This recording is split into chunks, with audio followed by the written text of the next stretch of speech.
Alright, let's talk about this crazy thing. So, Thoroughbreds was one of those indie movies that I went into purposefully not knowing much about.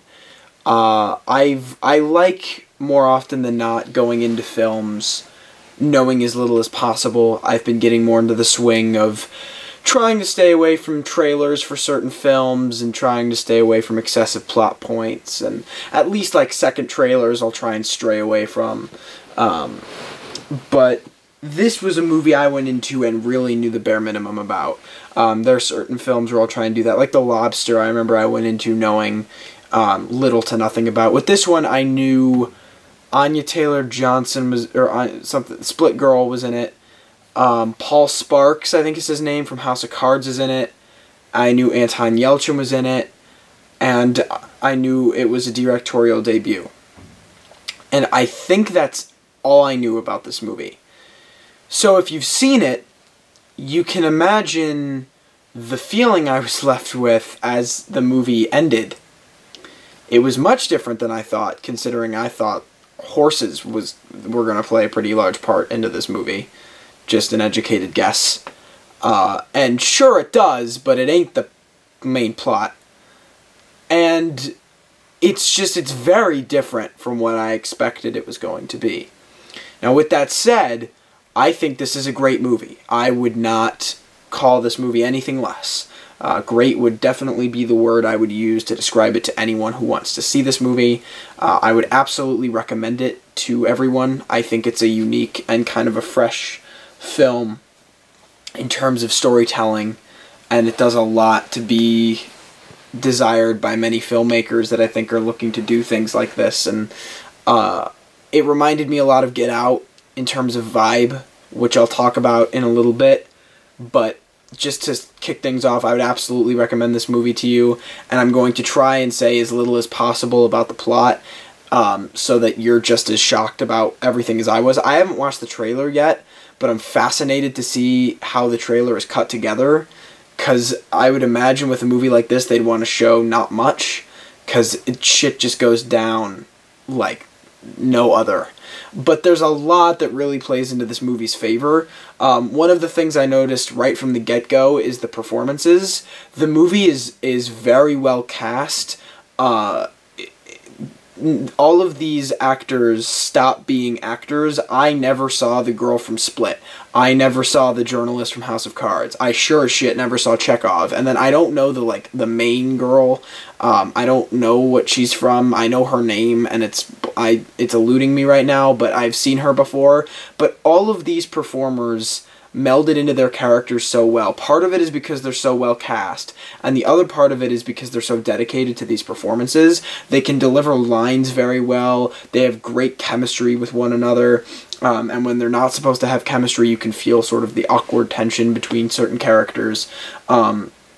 They have a great screen presence to them, and they do the best job they can at embodying these characters and not just saying what's on the surface in the script, thinking about everything that plays later in the film and everything that played before the events of the film, and really leading to these characters. And what helps with that so well is how strong the characters are. I think the characters are very well written. I don't remember any character ever saying anything or any line of dialogue that was spoken or any action that was taken by a character that I ever thought was out of character. I always felt like they were consistent, and when they developed, it felt natural. When they started their arc and when they finished their arc, it felt like they actually worked their way there. And when certain characters remained stagnant, it felt like that's how it should be. And the performers really do a great job banking off of that. The two lead girls are both excellent in this movie. They play off of each other super well. They're both very natural performers. They're up-and-coming actresses, and I'm very excited to see what they're in next. They're both fantastic. Anton Yelchin, it was obviously heart-wrenching to watch him in this movie, but he, yet again, brings a fantastic performance. It is so heartbreaking to me that he passed away, because almost similarly to Heath Ledger, people were really starting to take him seriously as an actor. He had started to appear in these films that he was putting on genuine performances, and people were noticing how versatile he was, and just how he was able to, as I've said, embody a character. So that's why it was so, part of why it was so sad to, you know, see In Memory of Anton Yelchin, because you just wanted to see more from him. I want to see more performances out of him, and it really is heartbreaking to me that we won't see any more. Paul Sparks is just fucking terrifying in this movie, which is so surprising because that's not at all what he's like in House of Cards, and that's the only other thing I'd seen him in. But he's really great in this thing. Like I said, all the performances are so good, and that's part of because the characters are so good, and that's part of because the script is so good in general. The dialogue is really strong. There are a couple of lines where I was like, that's not so well written, that's a little cheesy, but for the most part, the dialogue is really strong. It's very fresh. The banter between characters is really good. It's just all... It's a good package in terms of a script. And a lot of that is complemented by the direction, and then you get into the pacing of the film, which I think is one of the movie's biggest strengths, and how everything moves. I found that to be pretty much flawless. The movie is structured in chapters. It goes chapter 1, chapter 2, chapter 3, and chapter 4. And that's becoming more and more common in movies as you start to see some of these things. Like Moonlight was 1, 2, and 3. It would separate, and then his life, and then like Aaron Sorkin's Steve Jobs was separated into 3 stages. I figured this would be 3, but it's 4. But what's so interesting about these chapters is each of them is almost a different tone completely, and you don't even notice it because the movie moves so seamlessly because of its pacing and its direction, that you don't even notice that you've gone from point A at the very beginning of the movie to point B at the very end of the movie, and it's literally 0 to 100, and you don't even realize you've built to that. You've just felt it. You've been on that roller coaster. You've been going with it. You never felt jarred or like, oh, this is off-putting. Everything is built to so well that you don't even notice it's going on. It goes right over your head because you're so sucked into this movie, and that's how strong the pacing is.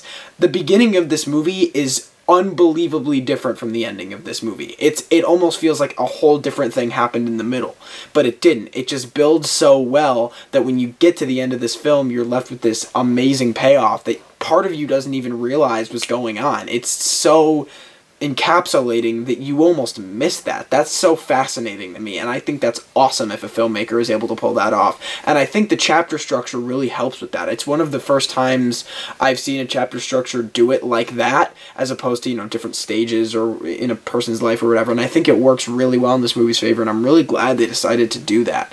I really love the tone of this movie in general. I think it's consistent. There's comic relief, and when the comic relief is there, it's funny, but it's also very dark. It's a very dark movie. The color correction of it, I wouldn't necessarily say the palette, but the way it's color corrected sort of complements it. Like, even when it's really bright outside, there's this sort of aura of darkness and shadows, and that was really cool to see. The costume design even is really cool. Just the differences and the contrast between the costumes, and I don't want to say costumes, this almost sounds wrong to say costumes, outfits, was really neat, and the production design is really great. It's hard to nitpick at this movie. I remember one little nitpick I had is there's a scene where she starts texting someone on Skype. And I was like, no one has used Skype since 2008 for, like, genuine DMing or actual sending and then when she's doing it, it's the noises that Apple texts make, like real texts on your laptop when you're sending instant messages. And, like, I think she's using a Mac, so they had Apple. So I don't know why they didn't just use the text and they use Skype. It's things like that I could start pulling out of my ass and start going, well, there's this and there's this and there's this, but I don't even want to do that. If I had any genuine complaints, there's 2. One is the first 10-15 minutes is all dialogue centric. It's all dialogue based, and that's fine. The problem with it is parts of it start to feel a little static because they're long conversation scenes. So when it's jumping back and forth and the over-the-shoulder shots and the 180-degree rule, it can feel a little tiresome sometimes. It's a little stagnant. a little too much by the end of those scenes. You're like, I want to see a little shake up here, and then they'll give you something. But there's sometimes it's a little ping pong, you know, 1 2 1 2 1 2 1 2, and that fixes itself drastically as the movie goes on.